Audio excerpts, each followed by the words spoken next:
Welcome to our first session in respiratory physiology. This is the first topic that you have handled in second year of systemic physiology. And in this topic, you are basically interested to know how air flows from the nostril all the way to the lungs. Then after reaching the lungs, you're going to see how air diffuses into blood and how oxygen and carbon dioxide are transported to different tissues in the body. That is what will form our topic in respiratory physiology. So this is our first lecture. We'll have other series coming later in the week or in the month. So as we start, we have muscles that help in respiration, because all of us know that for us to have respiration, we need to increase the chest cavity size. We know that whenever we increase the volume of the chest cavity, we are going to reduce the pressure of the chest cavity. Hence, air is going to flow from the atmosphere into your lungs because of pressure difference or the pressure gradient. So any muscle that is going to raise the rib cage is a muscle of inspiration, while any muscle that is going to depress your rib cage is a muscle of expiration. Another important point is that the diaphragm is very important for inspiration, and the recoil nature of the lung is very important for quiet expiration. So those are very important points for you to understand as we move along. So as I have said, muscles that elevate the chest cavity are very helpful in inspiration, while muscles that depress the chest cavity are very important in expiration. Now, the diagram to the right is basically showing us the muscles involved in inspiration and the muscles involved in expiration. So for inspiration, we have accessory muscles and we have the principal muscles. So remember that the principal muscles for inspiration are the external intercostalis and the diaphragm. The two of them are the primary, they're the most important muscles for inspiration. But of course, you're going to have other muscles which are going to augment the principal muscles. For example, we have the sternocleidomastoid, we have the scalene group, and we have the pectoralis minor, okay? Now, what do you notice? These muscles, for example, the sternocleidomastoid muscle is attached to the ribs. So whenever it contracts, it will pull the rib cage up. And that is why we are saying that any muscle that elevates the chest cavity is very important for inspiration. When you focus on the scalene group of muscles, again, we have the anterior scalene muscle and others. When they contract, they're going to pull the rib cage upwards. And that is why, again, we say that any muscle that will elevate the rib cage will help in inspiration. And that's why the scalene group of muscles are very important for inspiration. Now, when you go to the other section, we have what we call muscles of expiration. And expiration can either be quiet. Quiet expiration occurs at rest. And I've told you that the lung is usually recoil in nature. Your lungs is basically like an elastic bladder. So it can contract to push air out of it. So remember that during quiet breathing, your body doesn't require any muscle. It requires the elastic recoil nature of the lungs. But again, we can see that you have the active breathing. And now for active breathing, from the word active, you're now requiring energy using ATP. So we're going to involve so many muscles. For example, you have the internal intercostalis muscle. Remember, for inspiration, it was external, but for expiration, it is internal. Again, you're going to have the abdominalis muscle. These are basically muscles of the abdomen. Remember, for you to blow air out of the chest cavity, you need to kind of like contract even your abdomen to push that chest cavity, or rather to reduce the volume of the chest cavity so that you can have expulsion of air into the atmosphere. That is why abdominalis muscles are also very important for expiration. So we have a very important concept called pleural pressure. This is basically the pressure difference between the pleura of the lungs and the chest wall pleura. And you're going to see a diagram just in a few. So the normal pleural pressure is usually around -5. Maybe before I continue, all of us are supposed to understand that the pleural pressure is always negative. So the normal value is usually -5 centimeters of water.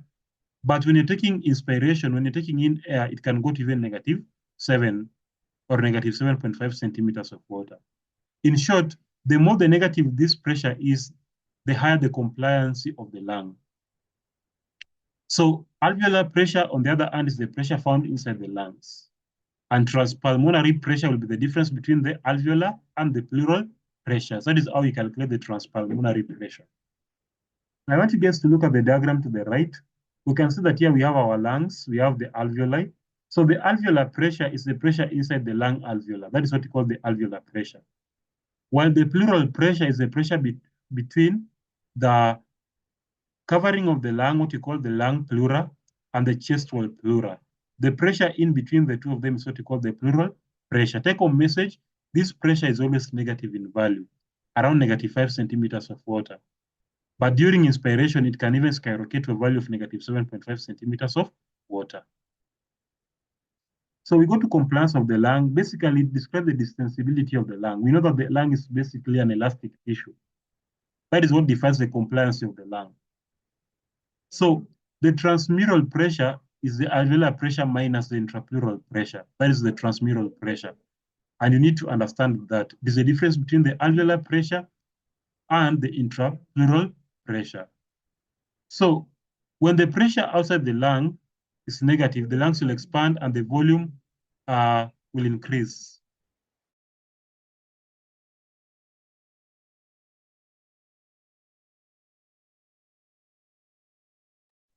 So the difference between the pleural pressure and the alveolar pressure is what we call the transpulmonary pressure. And I think I've talked about it. So remember that when the pressure outside the lung is more negative, the lung will be more compliant. It will expand at a very faster and easier rate.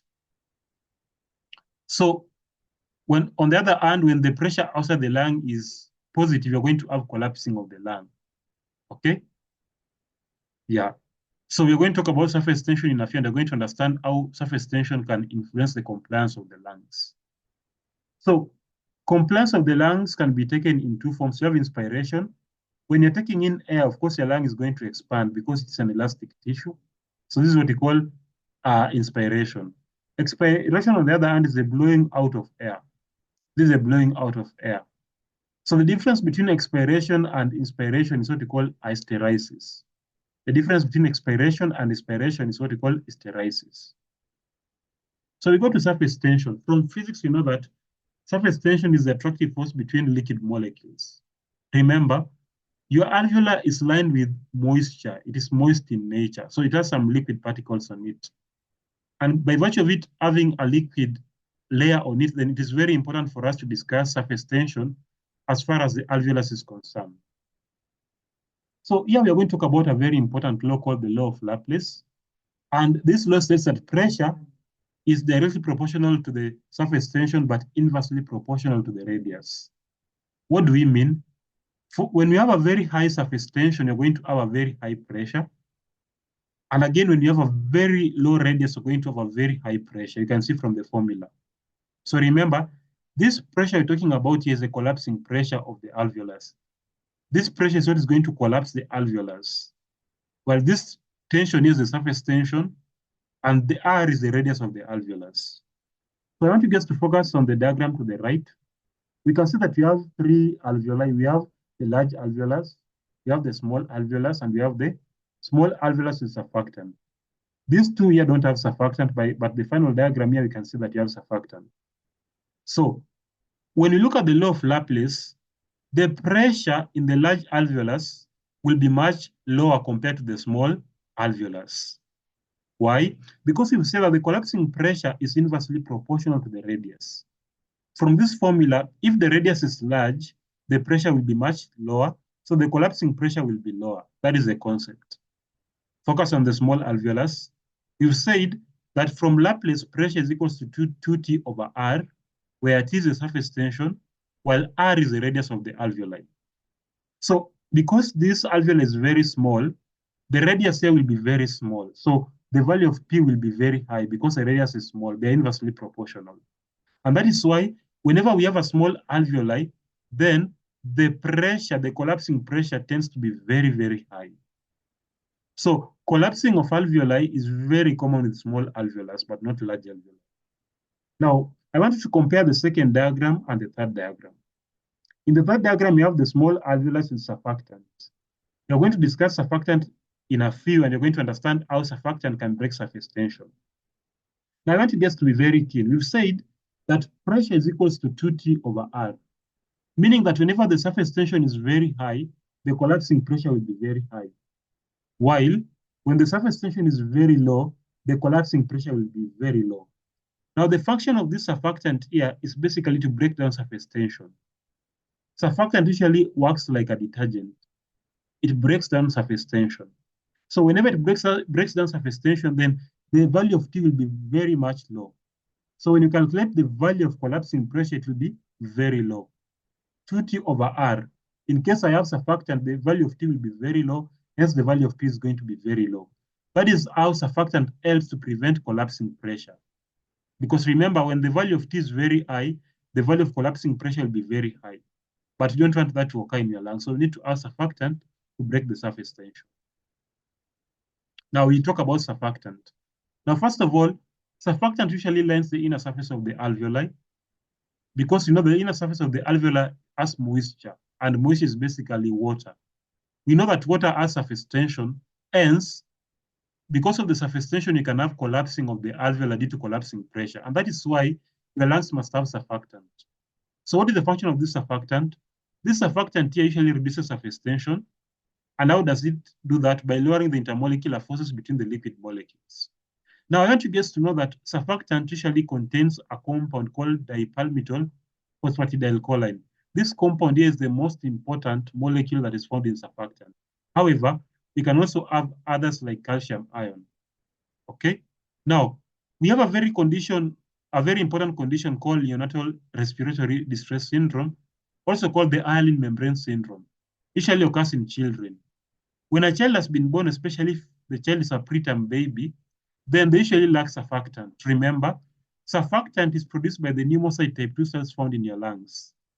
So when a child is born before the normal date of delivery, then the amount of surfactant in the lungs will be very, very less. So because of that, then the surface tension in the lungs of this patient will be very, very high because the patient has less surfactant. Now, because of that, you have said that the higher the surface tension, the higher the collapsing pressure. And the higher the collapsing pressure, the higher the collapsing of the alveoli.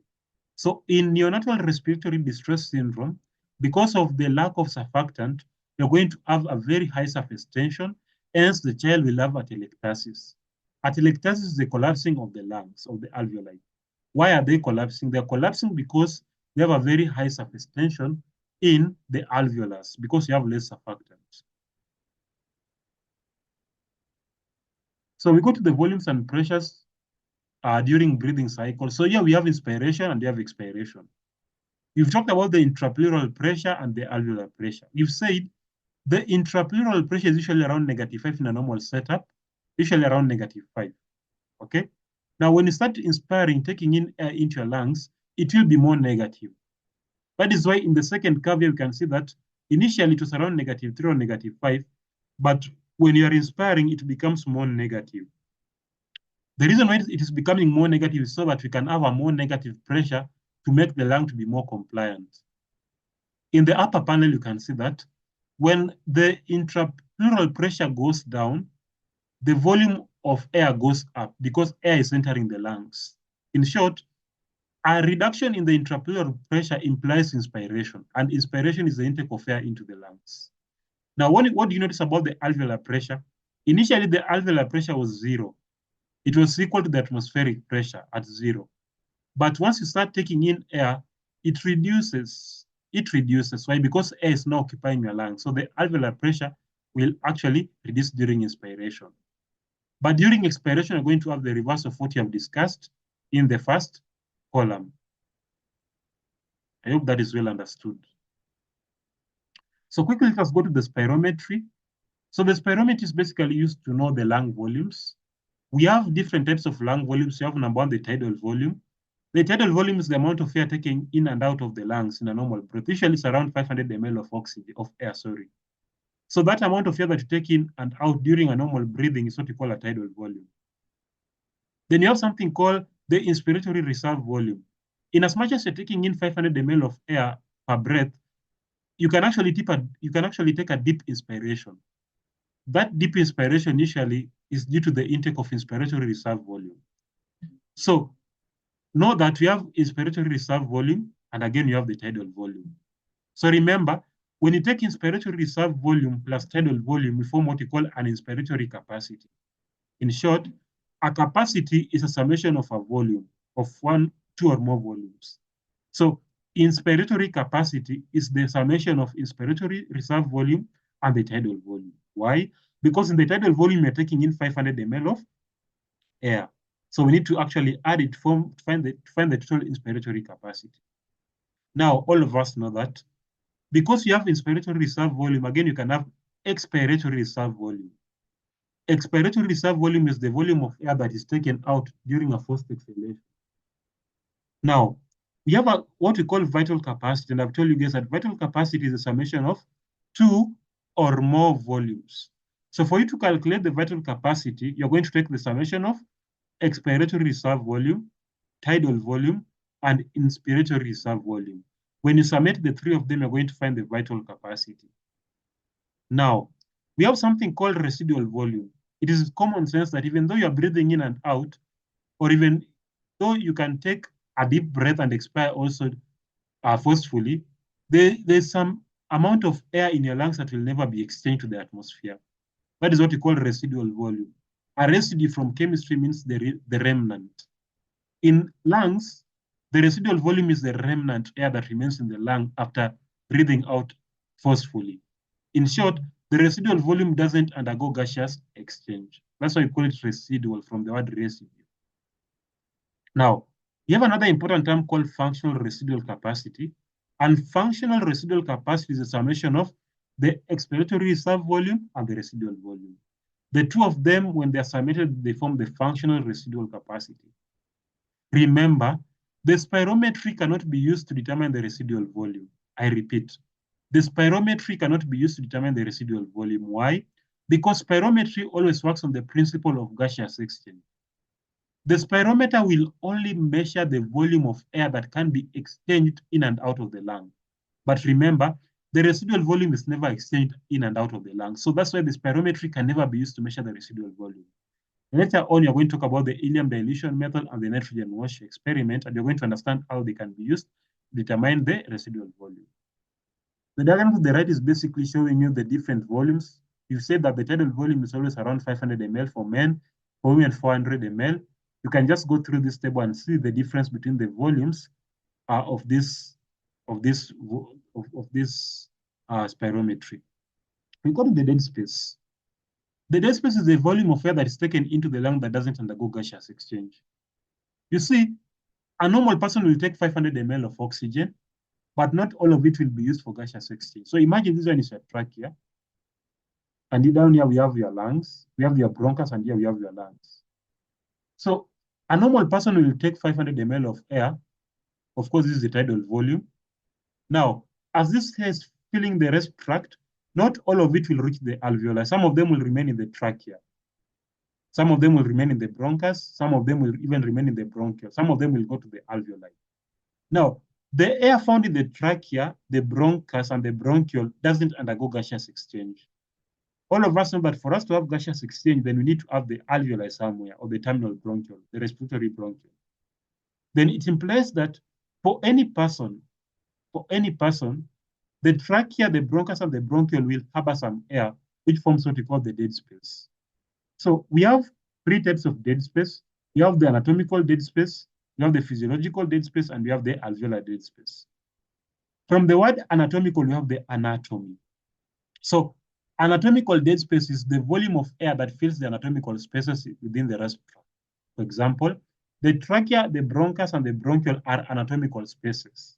So the anatomic dead space will actually entail the volume of air that fills the conducting zone of the lungs.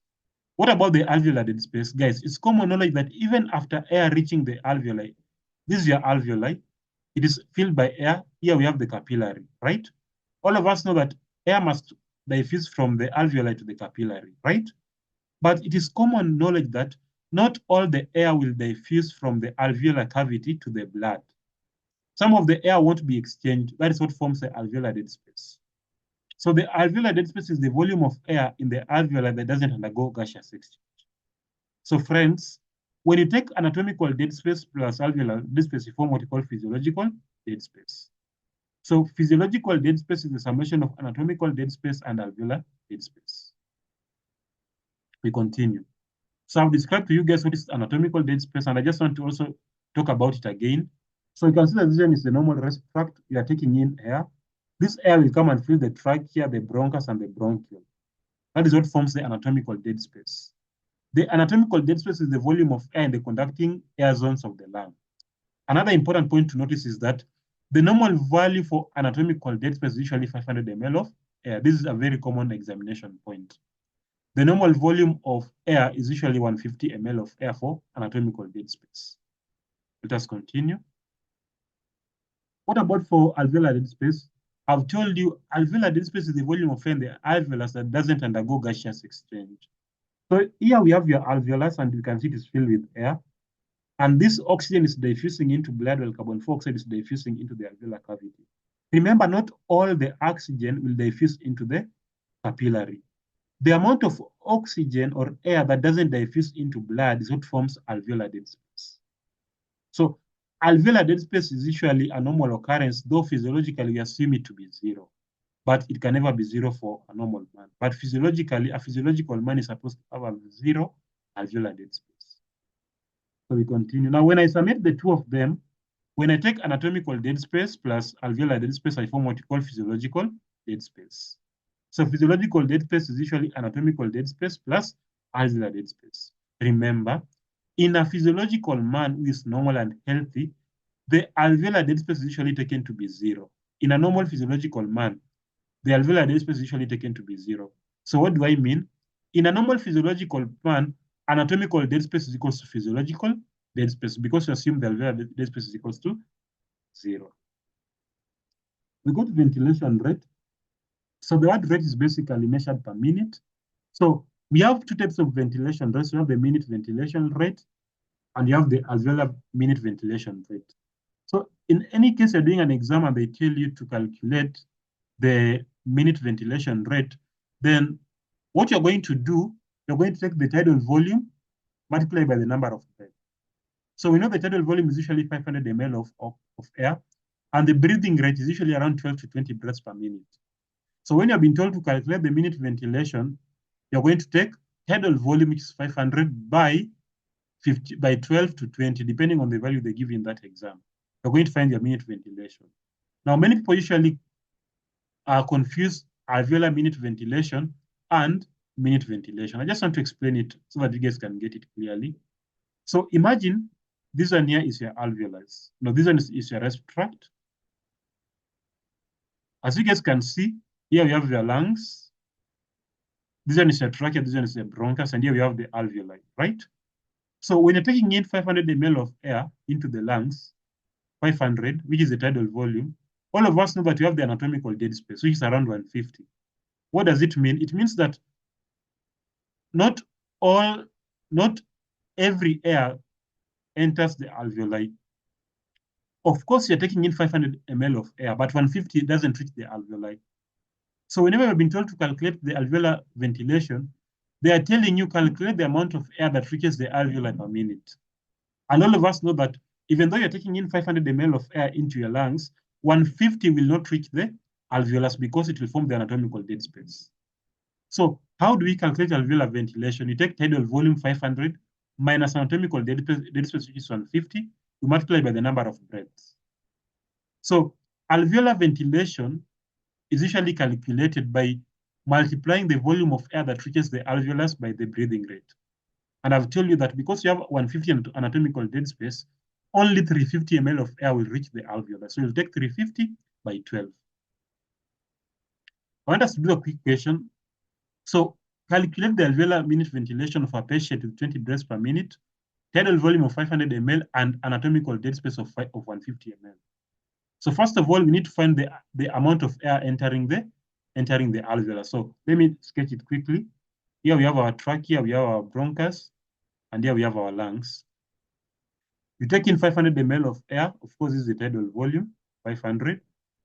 But you said of the 500, 150 doesn't reach the alveolus. 150 forms the anatomical dead space. So the volume of air that reaches the lung is what we call the alveolar volume, which is around 350. Why? It is 350 because 150 ml doesn't reach the lungs. So for you to find the alveolar minute volume, you need to take 500, which is the tidal volume, minus 150, which is the anatomical dead space by 20. You're going to get about 7,000 ml of air. That is how we calculate alveolar minute ventilation. So we go to FEV1 and FVC, and that gets to be very keen. But before I explain, it is important for us to understand the difference between the two of them.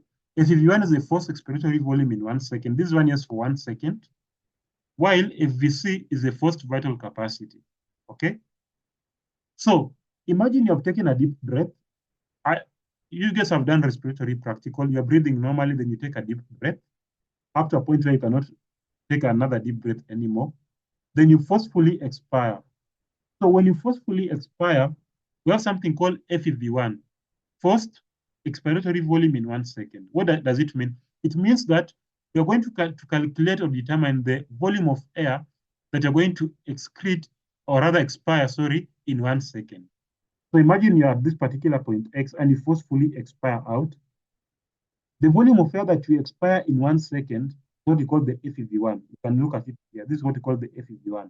Because you started expiring at this particular point X, and we measured the volume that you expired in 1 second. You can see here we have time in seconds, which was actually corresponding to this particular point here. So this volume of air here is what we call FEV1.